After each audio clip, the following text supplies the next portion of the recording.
Saya merasa tak berdaya saat malam itu. Saya hanya bisa mengikuti permintaannya. Dari mimpi kini menjadi kenyataan. Saya hanya bisa menerima takdir dan tidak bisa mengelaknya.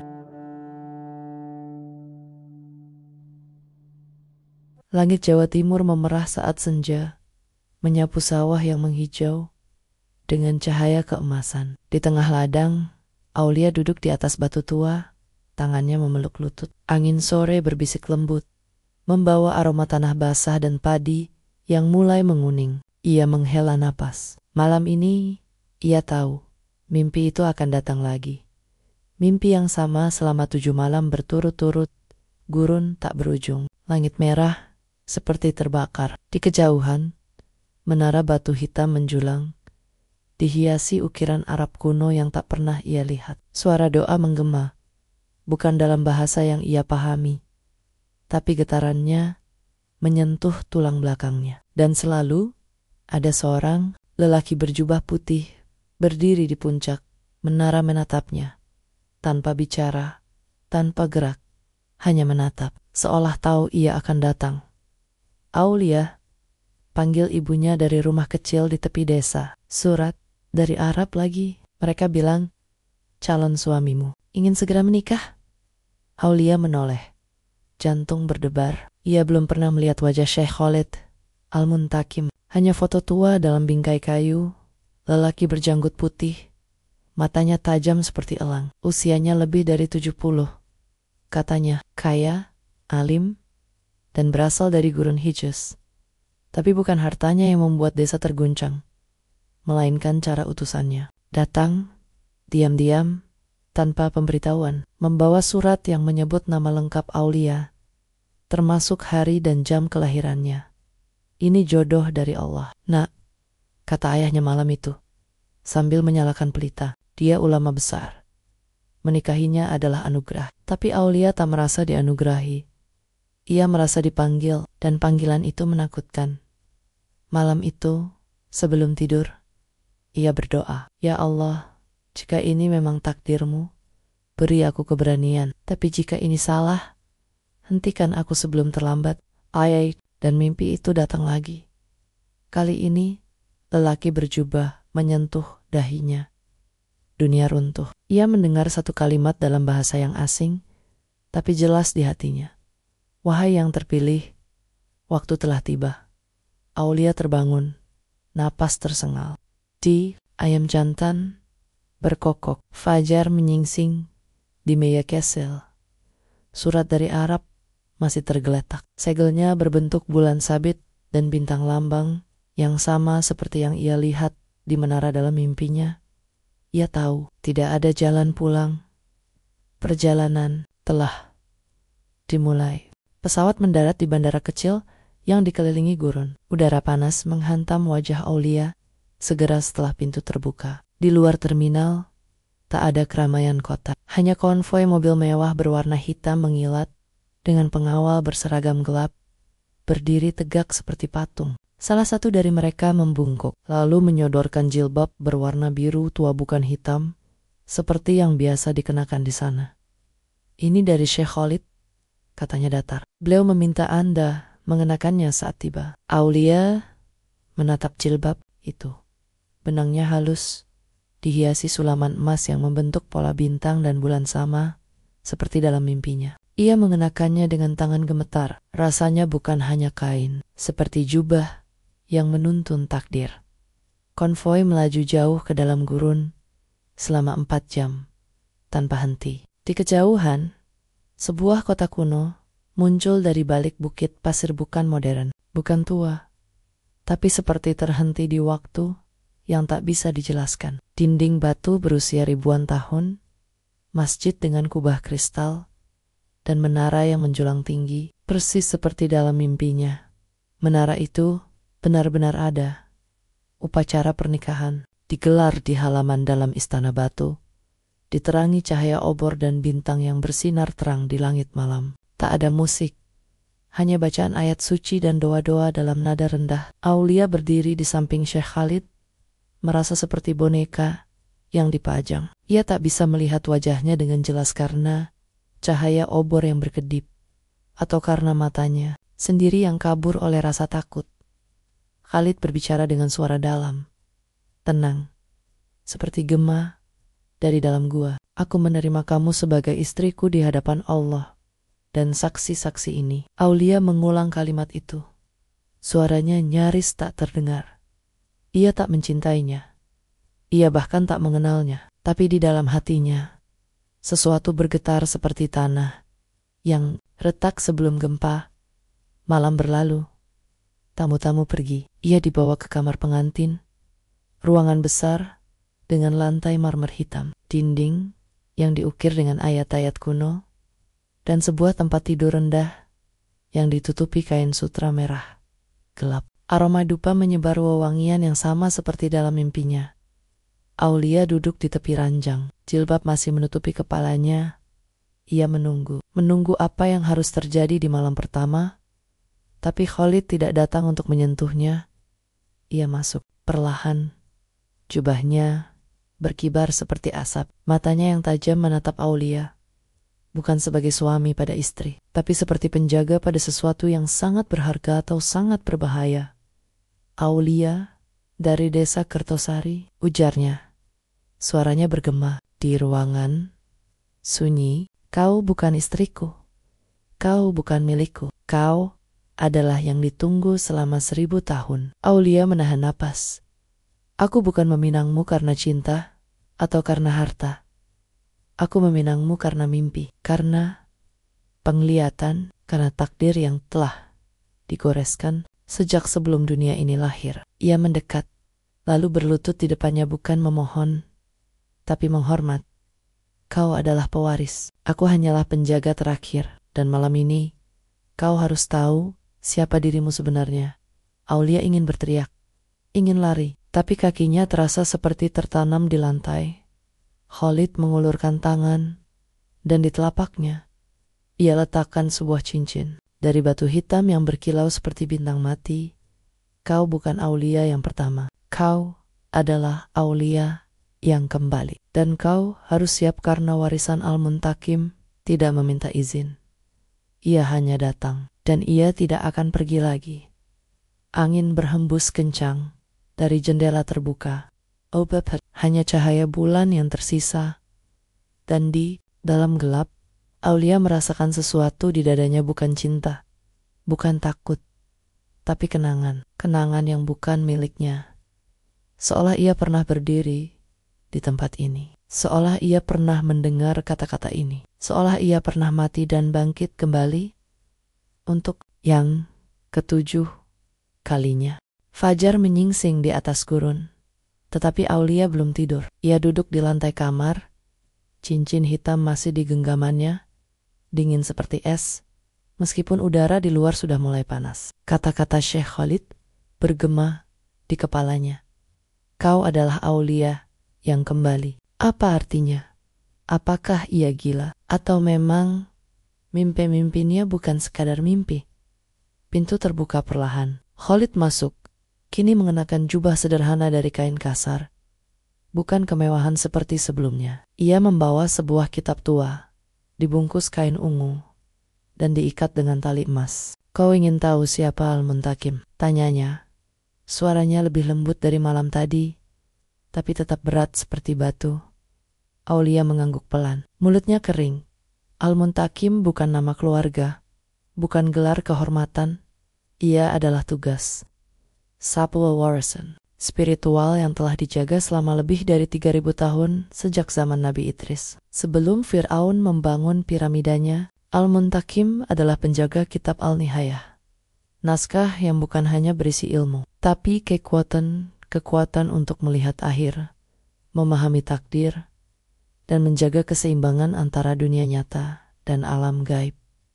Aulia menatap kitab itu. Ia merasa tertarik, sekaligus ingin menjauh, seperti ada tarikan magnet yang menyakitkan di dadanya.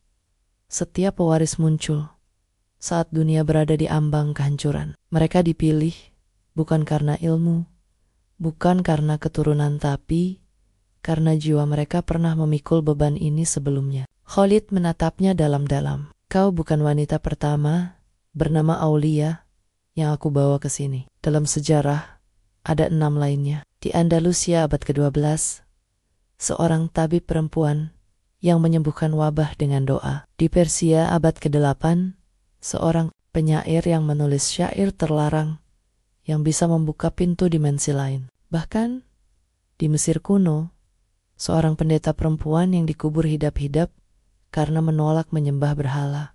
Aulia tercekat. Tapi bagaimana mungkin? Aku hanya petani. Aku tidak tahu apa-apa. Karena kau lupa, kata Khalid pelan. Setiap kali jiwa Al-Muntakim bereinkarnasi, ingatan harus dikunci.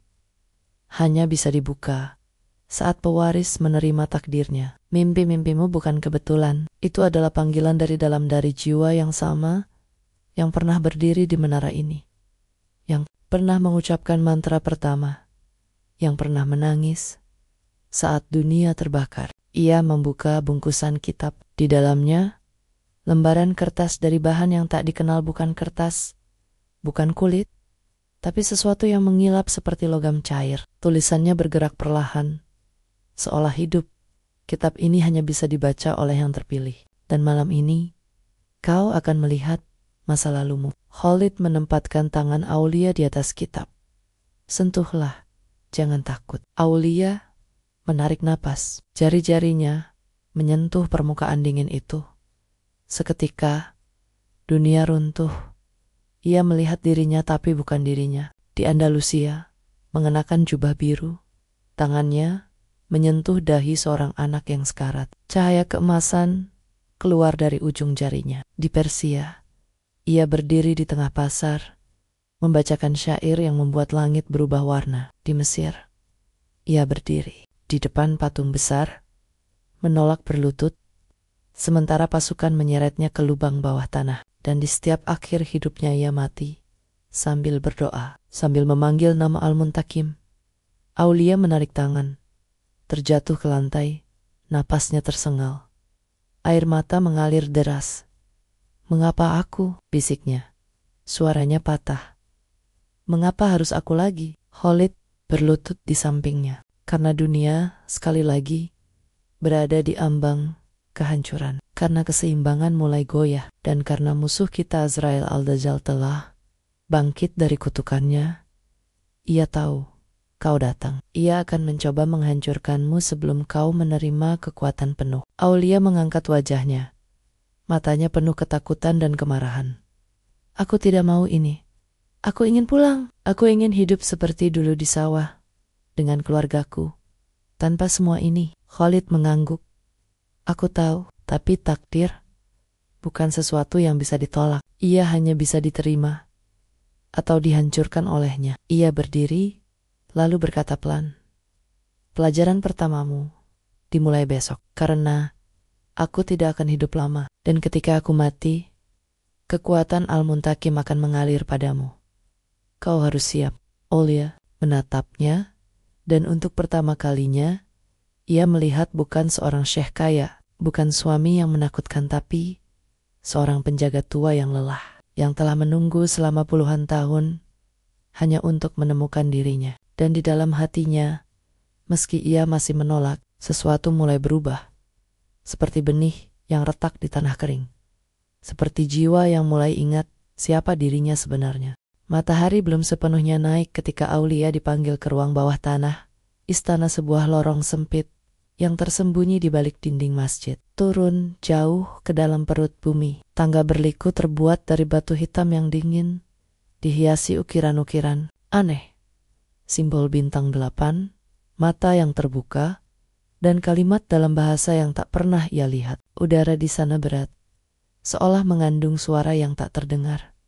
Di ujung lorong, Khalid menunggu di depan sebuah ruangan bulat, tanpa jendela, hanya satu cahaya biru lemah yang menggantung di tengah langit-langit. Di tengah ruangan, sebuah batu datar berbentuk lingkaran, diukir dengan garis-garis seperti peta bintang. Inilah tempat istiqomah, kata Khalid, tempat di mana setiap pewaris Al-Muntakim belajar mendengar bisikan alam. Aulia merasa dadanya sesak. Apa yang harus kulakukan? Tidak. Tatap mata dan jangan lawan apapun yang kau rasakan. Ia duduk di atas batu, menarik napas dalam-dalam. Khalid mulai membaca doa dalam bahasa kuno, bukan Arab, bukan Aram, tapi sesuatu yang lebih tua. Setiap kata membuat udara bergetar. Aulia merasa kepalanya berat, lalu tiba-tiba ia jatuh, bukan secara fisik, ia jatuh ke dalam mimpi yang bukan miliknya. Ia berdiri di tengah gurun yang terbakar. Angin memekik seperti manusia. Di kejauhan, kota besar runtuh, menara-menara roboh. Api menyembur dari bumi. Di tangannya, ia memegang kitab Al-Nihayah.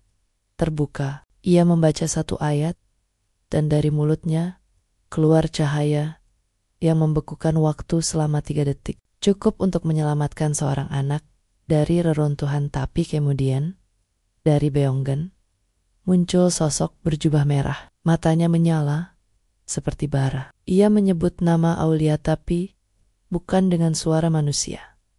Kau kembali, tapi kau masih lemah. Aulia terbangun, terjatuh dari batu, napasnya terengah, keringat membasahi bajunya. Siapa dia? Teriaknya. Siapa orang berjubah merah itu? Khalid menatapnya dengan mata penuh duka. Azriel Al-Dajjal, saudara dari penjaga pertama Al-Muntakim. Ia ingin menguasai kitab, bukan untuk menjaga, tapi untuk menghancurkan keseimbangan. Ia percaya dunia harus diakhiri agar yang baru bisa lahir. Dan setiap kali kau bangkit, ia juga bangkit. Aulia menggigil. Aku tidak kuat, aku hancur hanya dalam mimpi, karena kau masih melawan, kata Khalid. Kekuatan Al-Muntakim bukan datang dari otot atau ilmu. Ia datang dari penerimaan. Kau harus menerima bahwa kau bukan lagi Aulia. Dari desa, kau adalah jiwa yang telah hidup ribuan kali, dan setiap kali kau memilih untuk kembali karena dunia membutuhkanmu. Hari-hari berikutnya adalah siksaan dan keajaiban sekaligus. Khalid mengajarnya 3 jalan. Pertama, suluk al-hikmah, jalan pengetahuan. Aulia belajar membaca kitab Al-Nihayah, huruf demi huruf, meski bahasanya hidup dan berubah. Ia belajar bahwa kata-kata bisa membentuk realitas, dan satu doa yang benar bisa menghentikan angin topan. Kedua, suluk al-ruh, jalan roh. Ia berpuasa selama 3 hari tanpa makan atau minum. Hanya duduk dalam gelap, mendengarkan bisikan dari jiwa-jiwa lalu. Ia mulai mengenali suara mereka. Tabib Andalusia yang menyayangi anak-anak, penyair Persia yang membenci kebohongan, pendeta Mesir yang tak pernah takut mati. Ketiga, suluk al-mizan, jalan keseimbangan. Khalid membawanya ke padang pasir, mengajarkan cara merasakan denyut bumi, memahami bahasa angin, dan melihat masa depan dalam aliran air oasis. Di sini, Aulia pertama kali merasakan kekuatannya saat badai pasir datang. Ia mengangkat tangan, dan angin berhenti seolah membeku. Tapi dengan setiap kekuatan, datang pula penglihatan. Ia bermimpi tentang kota-kota yang terbakar, tentang anak-anak yang menangis tanpa suara, tentang dirinya sendiri, berdiri di atas menara, mengenakan jubah hitam, sementara langit pecah di atasnya. Dan setiap malam, wajah Azriel muncul lebih jelas, lebih dekat. Suatu malam, Aulia terbangun karena merasa ada yang menyentuh lehernya. Ia membuka mata, tidak ada siapa-siapa, tapi di cermin, bayangannya sendiri tersenyum. Sementara ia tidak. Ia berlari ke kamar Khalid. Dia sudah di sini. Bukan, desisnya. Azriel, dia sudah menemukanku. Khalid mengangguk pelan.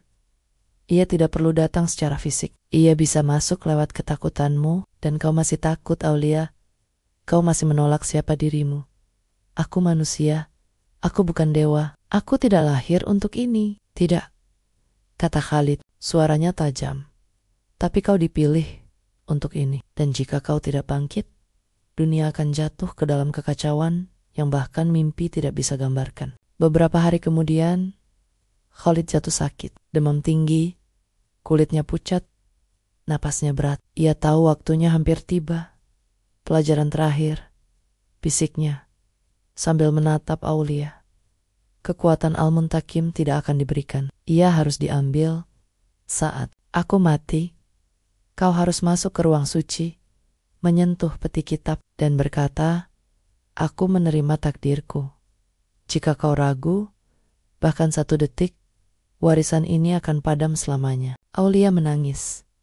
Aku belum siap. Kau tidak pernah siap, kata Khalid, tersenyum lemah. Tapi kau adalah satu-satunya yang bisa melakukannya. Di luar, angin berhembus kencang. Gurun berbisik, dan di dalam hati Aulia sesuatu mulai berubah. Bukan lagi penolakan, tapi tekad. Meski ia masih takut, meski ia masih ingin pulang, ia tahu tidak ada jalan kembali.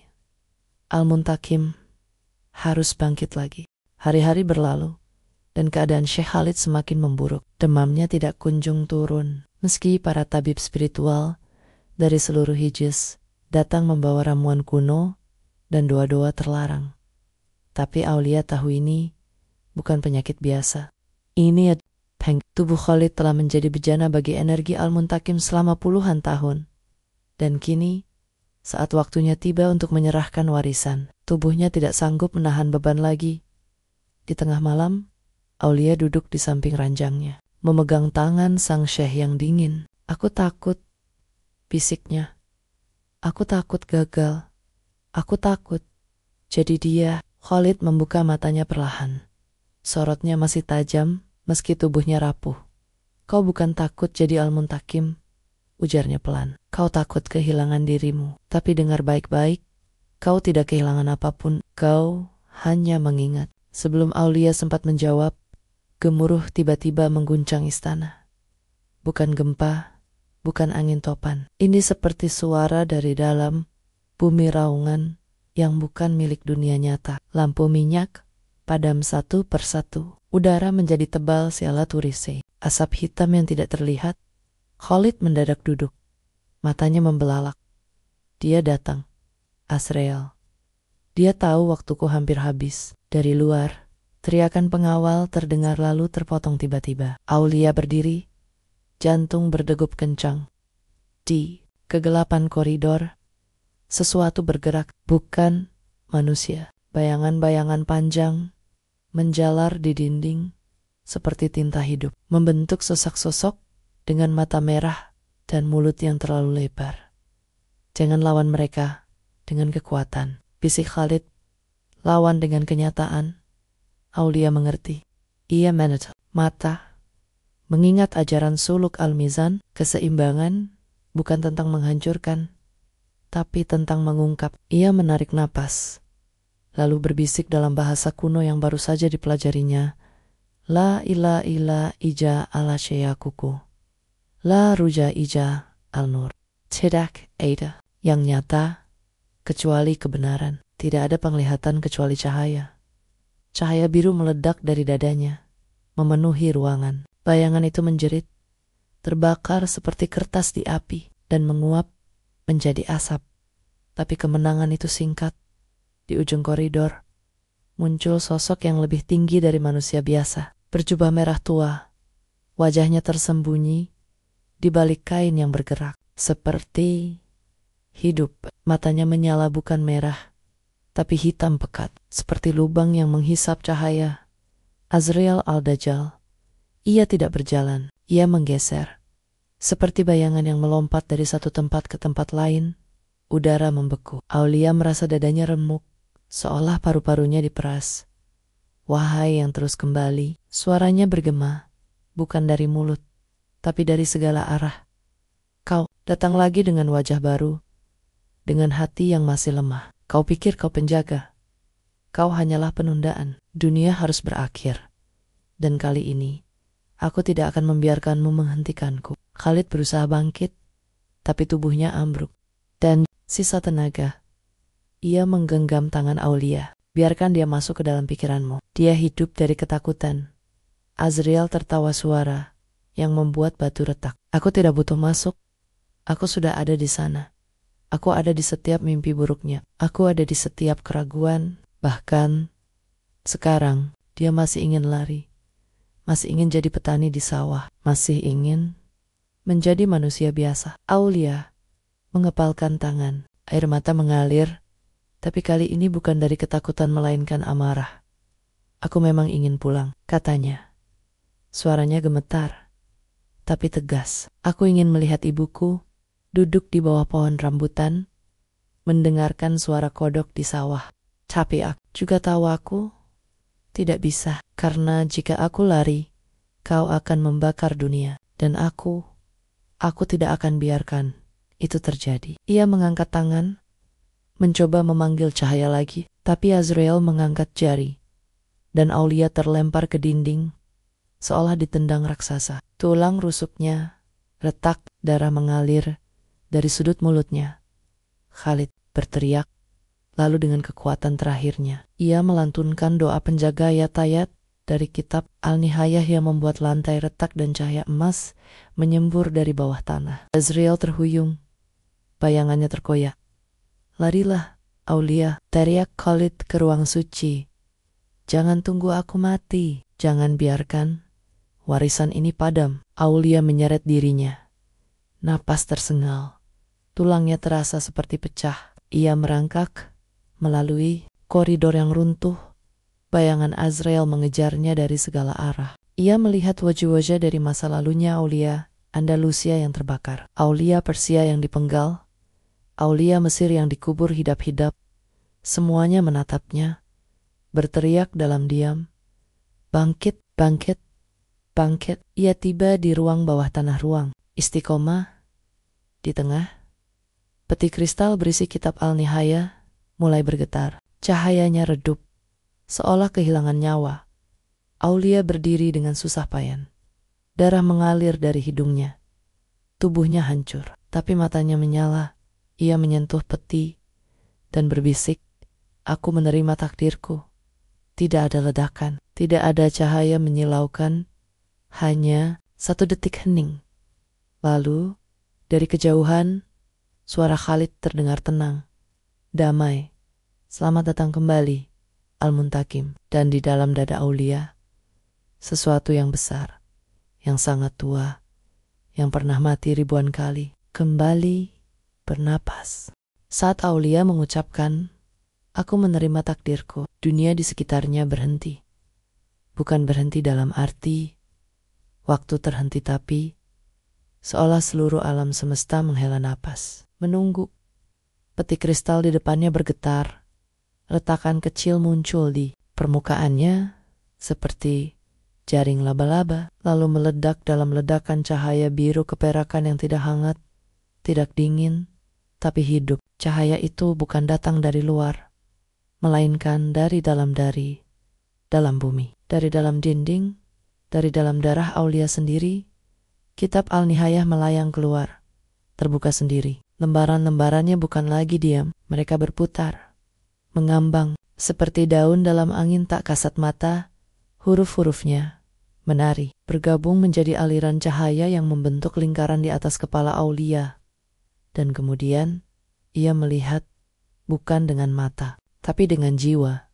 Ia melihat segala masa di zaman Idris. Ketika langit masih dekat dengan bumi, penjaga pertama seorang lelaki buta yang bisa melihat masa depan mengukir naskah pertama dengan jari telunjuknya di batu hitam. Darahnya menjadi tinta. Ia mati sambil tertawa, karena tahu warisannya akan hidup selamanya di zaman Firaun. Seorang perempuan Mesir menyelamatkan kitab dari pembakaran dengan menyembunyikannya dalam dadanya. Ia meminumnya, huruf demi huruf, dan hidup selama 100 tahun tanpa tidur. Karena jika ia tertidur, kitab akan menguap dari ingatannya. Di Andalusia, Aulia, yang lain dokter, perempuan bernama Zainab menggunakan kitab untuk menyembuhkan wabah, tapi dihukum mati karena dianggap menyihir. Saat api membakar tubuhnya, ia berdoa, dan dari abunya tumbuh bunga biru yang mekar di musim salju, tanda bahwa Al-Muntakim belum mati. Di Persia, penyair yang dikenal sebagai Shirin al-Nur menulis syair yang bisa membuka pintu antar dimensi. Ia dibunuh oleh raja yang takut pada kebenaran, tapi sebelum mati, ia tertawa dan berkata, "Aku hanya istirahat, aku akan kembali di tanah yang jauh, di antara sawah dan petir. Dan kini, Aulia dari Jawa Timur, gadis desa, yang dulu hanya tahu padi dan hujan adalah yang ketujuh. Yang terik atau yang baru dimulai. Cahaya menyatu dengan tubuhnya, bukan masuk lewat mulut atau telinga, tapi lewat setiap pori. Rasa sakitnya luar biasa seperti seluruh tulang remuk. Darah mendidih, jiwa direnggut, dan disatukan kembali. Ia berteriak, tapi suaranya tidak keluar. Ia jatuh berlutut, tapi tubuhnya tidak roboh. Ia berdiri, meski dunia runtuh di sekitarnya. Di kejauhan, suara Khalid terdengar lemah. Damai, sekarang kau tahu, kau bukan Aulia. Kau adalah yang selalu. Kembali, kau adalah Al-Muntakim. Dan dalam detik itu, Aulia mengerti. Bukan hanya nama, bukan hanya tugas tapi kesatuan, jiwa yang sama, yang terus lahir kembali, yang terus memilih untuk bangkit, meski tahu akan menderita, meski tahu akan mati, karena dunia membutuhkannya, karena keseimbangan harus dijaga. Cahaya meredup, ruangan kembali gelap, hanya cahaya redup. Dari kitab yang kini melayang perlahan kembali ke peti, Aulia berdiri, napasnya tenang, matanya yang dulu penuh ketakutan, kini berwarna abu-abu keperakan seperti langit sebelum badai. Ia merasakan kekuatan yang bukan milik manusia biasa. Ia bisa mendengar detak jantung bumi, bisa merasakan doa-doa yang terlupakan. Benang takdir yang menghubungkan setiap makhluk hidup. Tapi yang paling menakutkan, ia tidak merasa seperti dirinya lagi. Ia merasa seperti semua dirinya. Ia berlari kembali ke kamar Khalid. Udara terasa lebih ringan, waktu lebih lambat. Ia tiba tepat saat napas terakhir sang syekh keluar. Khalid tersenyum, tangannya yang pucat mencapai wajah Aulia. Kau, indah, bisiknya, seperti bintang yang kembali ke langit. Aulia tangannya erat. Terima kasih ayah, kata itu keluar begitu saja. Bukan karena Khalid seperti ayah baginya, tapi karena dalam ingatan warisan, Khalid memang pernah menjadi ayahnya. Di kehidupan keempat, ia adalah imam tua yang mengajari Aulia membaca bintang. Di kehidupan kelima, ia adalah saudaranya yang gugur melindunginya dari pasukan penjajah. Khalid tertawa pelan. Kau sudah mengingat. Bagus. Maka kau siap. Menutup. Napasnya berhenti. Tapi sebelum jiwanya pergi, ia berbisik satu kalimat terakhir. Jagalah cahaya. Karena bayangan selalu menunggu. Aulia berlutut di samping jenazahnya. Tidak menangis. Air matanya kini tidak keluar seperti dulu. Tapi di dalam, sesuatu hancur dan sesuatu yang lebih besar lahir. Ia menutup mata Khalid dengan hormat. Lalu berdiri. Di luar, angin berhenti. Gurun diam. Bahkan bintang-bintang seolah menunggu. Aulia mengangkat tangan kanannya, dan dalam bahasa kuno yang mengguncang batu, ia mengucapkan, Aina al-Muntakim. Keode itakadtu al-wasiyah. Wa es'afau al-mizan. Aku adalah al-Muntakim. Aku telah menerima wasiat, dan aku akan menjaga keseimbangan.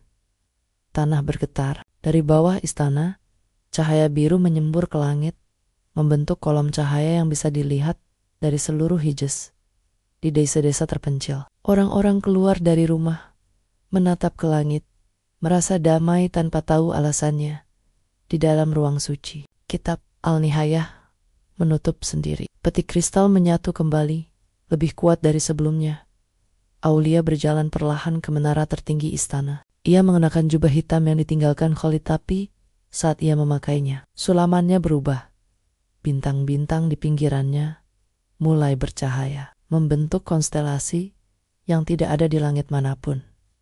Ia menatap gurun yang luas, tapi kali ini ia tidak melihat pasir dan batu.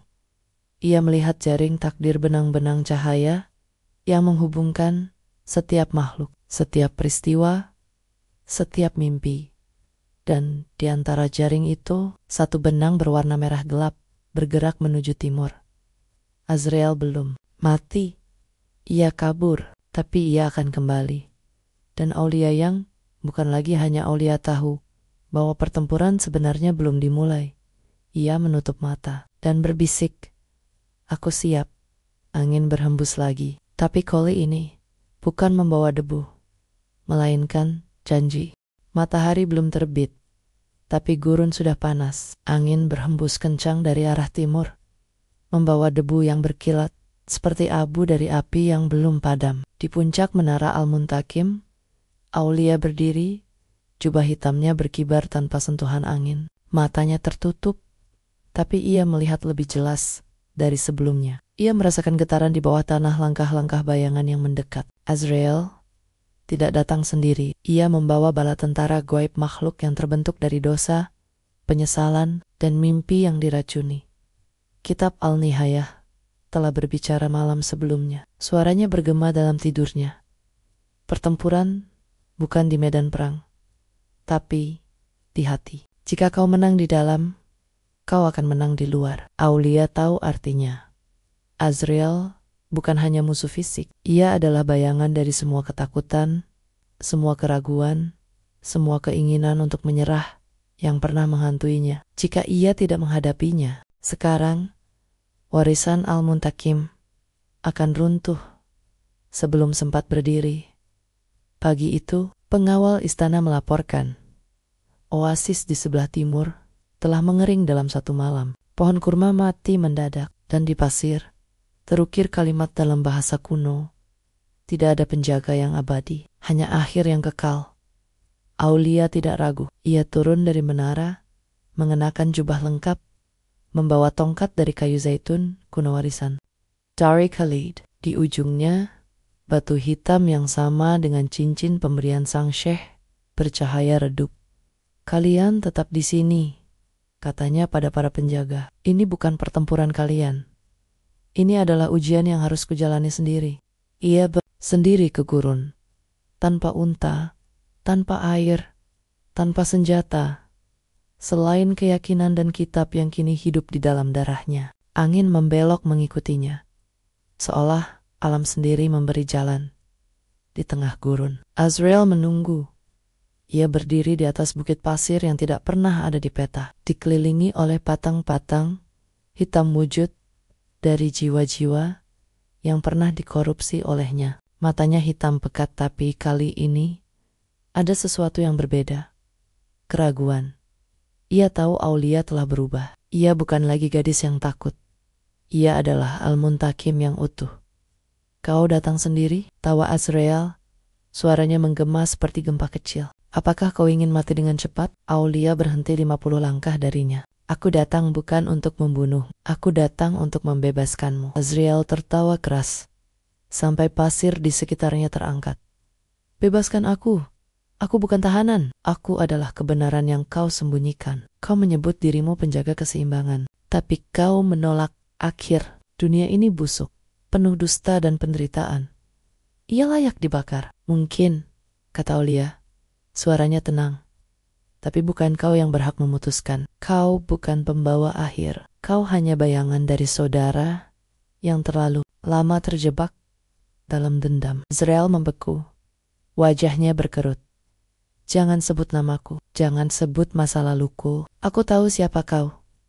Lanjut Aulia, melangkah maju. "Kau adalah Ismail, saudara pertama dari penjaga pertama. Kau ingin menggunakan kitab untuk menyelamat adikmu dari kematian, tapi kau gagal, dan karena cinta yang patah, kau mengutuk takdir. Kau menjadi bayangan karena tidak bisa menerima bahwa beberapa hal memang harus berakhir." Air mata hitam mengalir dari mata Azrael. "Aku hanya ingin menyelamatkannya, dan aku mengerti," bisik Aulia. "Aku juga takut kehilangan. Aku takut pada kematian Khalid. Aku ingin kembali ke desa, ke ibuku. Tapi aku belajar keseimbangan, bukan tentang mencegah akhir, tapi tentang menerima bahwa akhir adalah bagian dari kehidupan. Dan tanpamu, bahkan keseimbangan itu tidak lengkap. Kau adalah bayangan, tapi bayangan tidak bisa ada tanpa cahaya. Kau adalah bagian dari Al-Muntakim." Patung-patung di sekelilingnya mulai retak. "Jika kau benar-benar penjaga," desisnya, "maka mengapa kau tidak menghukumku?" Karena saat itulah Aulia mengulurkan tangan karena pengampunan lebih kuat dari hukuman. Karena aku bukan hakim, aku penjaga. Dan aku menawarkanmu pembebasan dari kutukanmu. Angin berhenti. Gurun diam. Azriel menatap tangan itu, tangan yang pernah menghancurkan bayangannya. Tangan yang bisa menghancurkannya sepenuhnya, tapi kali ini menawarkan damai. Lama ia berdiri, lalu perlahan ia mengulurkan tangannya, tangan yang hitam, penuh retakan seperti arang. Saat mereka bersentuhan, cahaya biru meledak dari tanah. Patung-patung hancur, bayangan menguap. Azriel menjerit, bukan karena sakit, tapi karena ingatan. Ia melihat adiknya lagi, anak kecil yang tersenyum. Ia mendengar suaranya. Jangan sedih, Kak. Aku akan baik-baik saja. Tubuhnya mulai memudar, berubah menjadi cahaya, merah lembut. Terima kasih, bisiknya. Sebelum akhirnya menghilang seperti embun di pagi hari, gurun kembali tenang. Aulia berlutut, kelelahan. Bukan karena fisik, tapi karena jiwa. Ia telah menang bukan dengan kekuatan, tapi dengan belas kasihan. Di langit, bintang-bintang bergerak, membentuk konstelasi baru. Seorang perempuan berdiri di tengah gurun, tangan terbuka, dikelilingi oleh cahaya dan bayangan yang hidup berdampingan. Pertempuran berakhir, tapi tugasnya baru dimulai. Fajar menyingsing di atas gurun Hijaz, kali ini dengan cahaya yang berbeda, lebih lembut, lebih dalam, seolah matahari sendiri menghormati perubahan yang telah terjadi. Pasir yang kemarin kering dan retak kini memantulkan embun pagi, seperti bumi bernapas kembali. Di puncak menara Al-Muntakim, Aulia berdiri diam, jubah hitamnya berkibar pelan. Sulaman bintang di pinggirannya bercahaya redup, seirama dengan detak jantungnya. Ia bukan lagi gadis dari desa kecil di Jawa Timur. Ia bukan pula hantu dari masa lalu. Ia adalah sesuatu yang baru, gabungan dari semua Aulia, semua penjaga, semua pilihan yang pernah dibuat dalam ribuan tahun. Ia menatap gurun yang luas. Tapi kali ini ia tidak hanya melihat pasir dan batu. Ia melihat aliran takdir, benang-benang cahaya yang menghubungkan setiap makhluk, setiap doa, setiap mimpi yang belum lahir. Dan di antara aliran itu, satu benang mulai bersinar lembut dari arah timur. Benang yang masih kecil, rapuh, tapi kuat. Pewaris berikutnya, Aulia mengerti. Warisan Al-Muntakim tidak pernah berakhir. Ia hanya tidur hingga dipanggil kembali. Dengan napas tenang, ia masuk ke ruang suci di puncak menara. Di tengah, peti kristal berisi kitab Al-Nihayah bersinar samar. Ia menyentuhnya, bukan untuk membaca, tapi untuk berbicara. Kitab itu bukan sekadar naskah, ia adalah makhluk hidup, terbentuk dari pengetahuan abadi dan jiwa-jiwa yang pernah menjaganya. Waktuku belum tiba untuk pergi, bisiknya. Tapi aku harus mulai mencari dia yang akan datang setelahku. Ia menutup mata, memusatkan seluruh kesadarannya. Dalam meditasi suluk aura, ia melepas diri dari tubuh Jawania, meluncur melintasi dimensi, menyusuri mimpi-mimpi manusia di seluruh dunia. Ia mencari tanda-tanda, mimpi gurun, suara doa dalam bahasa kuno, air mata tanpa alasan, dan rasa kenal terhadap sesuatu yang belum pernah dilihat. Dan akhirnya ia menemukannya di sebuah desa kecil di Sulawesi. Seorang gadis berusia 12 tahun terbangun dari mimpi tentang menara hitam dan cincin batu.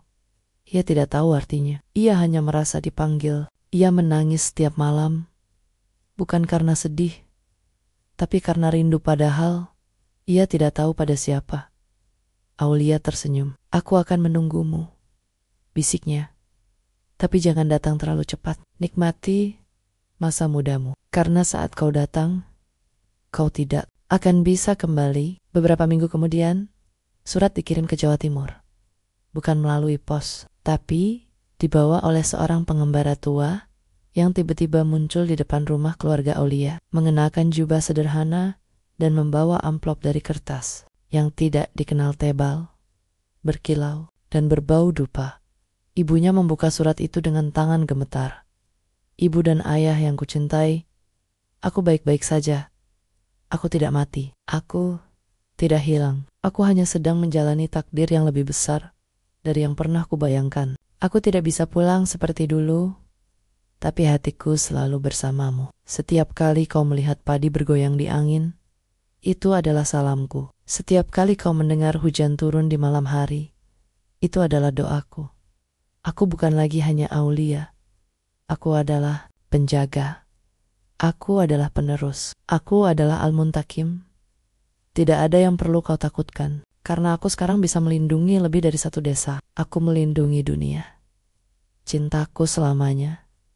Aulia, ibunya menangis. Ayahnya diam, lalu berkata pelan, anak kita tidak mati. Ia lahir kembali. Di menara, Aulia duduk di bawah langit malam, memandang bintang-bintang yang bergerak perlahan. Ia tidak merasa kesepian. Ia merasa lengkap. Kenangan masa lalunya tidak hilang, tapi mereka bukan lagi beban. Mereka adalah bagian dari lagu yang panjang yang dinyanyikan oleh jiwa yang terus kembali. Ia membuka kitab Al-Nihayah, dan kali ini halaman-halamannya menulis sendiri. Nama-nama pewaris tercatat dari zaman Idris hingga kini. Dan di ujung daftar, satu baris kosong menunggu dengan garis tipis yang mulai terisi huruf pertama. Akan ada yang lain, pasti. Tapi untuk saat ini, dunia aman. Keseimbangan terjaga. Bayangan telah damai. Aulia menutup kitab, lalu berdiri. Angin berembus, membawa suara doa dari masjid-masjid terpencil, dari gereja-gereja di bukit, dari kuil-kuil di tengah hutan, semua suara yang meminta damai. Dan dari bibirnya keluar satu kalimat, pelan tapi mengguncang gurun. Aku siap. Aku. Selalu di kejauhan, bintang jatuh bukan pertanda akhir, tapi awal, karena Al-Muntakim tidak pernah mati. Ia hanya menunggu. Dan kali ini, ia menunggu dengan mata terbuka.